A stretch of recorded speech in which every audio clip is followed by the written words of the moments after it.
About 5-6 years ago now, they came out with something called a QOZ. Mm-hmm. What is a QOZ? So qualified opportunity zones was an idea that an individual named Sean Parker, who was the founder of the Napster file sharing or music sharing service back when I was in college in the early 90s, started, and he was the first president of Facebook.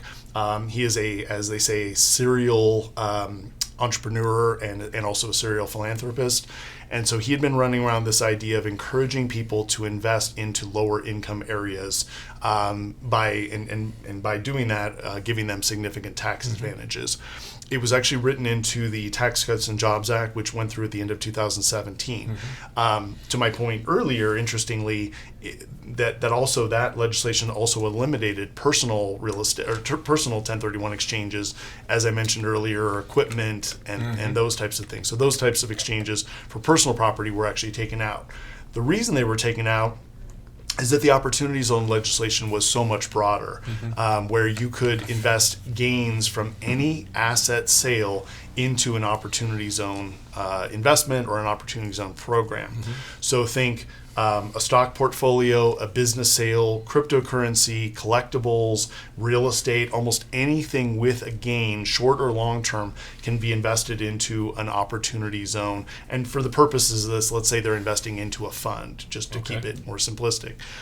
What that fund is going to do is they're going to construct real estate assets in defined areas that were defined by that 2017 legislation. Quite simply, what the Treasury Department did is they looked at the most recent census data from 2010, outlined areas that were lower income. They then went to each of the 50 state governors and said, of the areas that exist within your state, you can outline 25% of these areas that will be designated as qualified opportunity zones, basically designating them as being areas where you can get the tax advantages of the program by developing an asset there. Quite simply, what an opportunity zone investment allows you to do is to defer your capital gain for a period of time. Right now, that timing is 2027. You would get to defer that capital gain until 2027. But much more importantly, any growth that you experience over the next 10 years in that investment, you can then take out tax-free.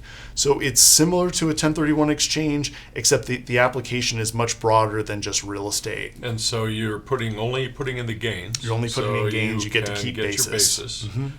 In 2027, you do owe the capital gains taxes on those gains. Correct.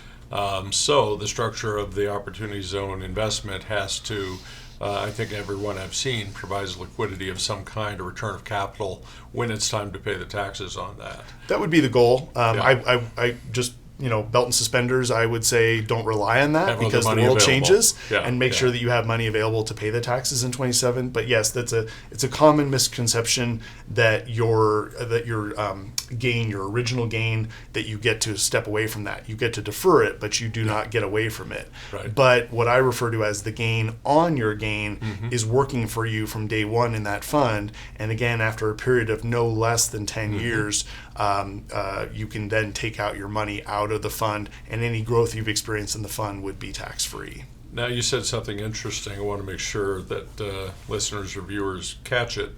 The opportunity zones were based on what census? 2010. In the midst of the Great Financial Crisis. Since 2010? It is. It's almost a running joke, or I wouldn't say a joke, but it's kind of a hobby of mine to find areas that were designated as opportunity zones. That I do a lot of travel, which basically means that they're beaten down and it's lower level. I mean, not necessarily slumlords, but we're generally thinking Section 8 housing or the blighted part of the town. Yeah, or areas that are just in transition. Right, there are areas in major cities that are transitioning from being very heavy industrial to being more businesses and multifamily. Obviously, here in Denver, like Lodo, there's a lot of areas like that. Rhino.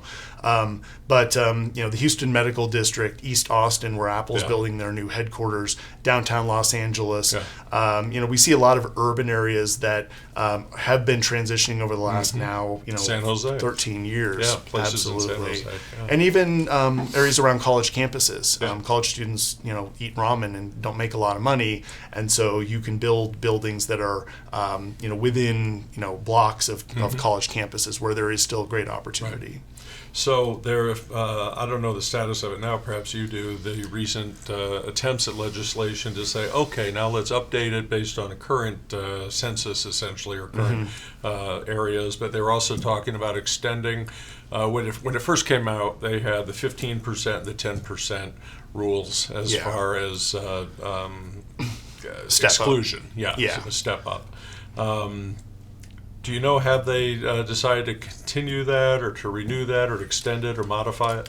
So I should mention, because people, and I think you mentioned legislative risk on another topic, people want to make sure that this is something that isn't going to be taken away. And obviously I don't have a crystal ball. I don't know if it could ever be taken away. But it's important to note that the Opportunity Zone legislation did, in its inception and today, enjoys bipartisan support, also bicameral support. So the original architects of it, Cory Booker and Tim Scott, a representative Democrat and Republican, co-sponsors of the bill. But surprising bedfellows, certainly. Right. But they came together on this. Ultimately, 50 Republicans and 50 Democrats supported this legislation. So there was a proposal last year to extend the deferral timeline another 2 years out to 2029. To exclude certain high-income areas, so to basically, to your point, back out some of those census tracts that no longer are considered lower income. However, if you already own and are developing in an existing zone, you would get grandfathered in. There also is a proposal to potentially add back in that step up in deferral or step up in basis, because originally when this was introduced in 2017, it took 2 years for the Treasury to issue additional rounds of regulations that clarified and quantified how we could. There's a lot of confusion originally. Yeah, how a manager would operate one of these funds. But in order to entice early investors, there was at first a 15% step up, then later a 10% step up. That went away a couple of years ago. There is talk of reintroducing that step up. But all that's still just in flux at this point. It is. All those changes. I think, generally speaking, the perception is that the Republicans like the OZ program slightly more than the Democrats do. So maybe the shift in the House gives a little bit more weight to those potential changes.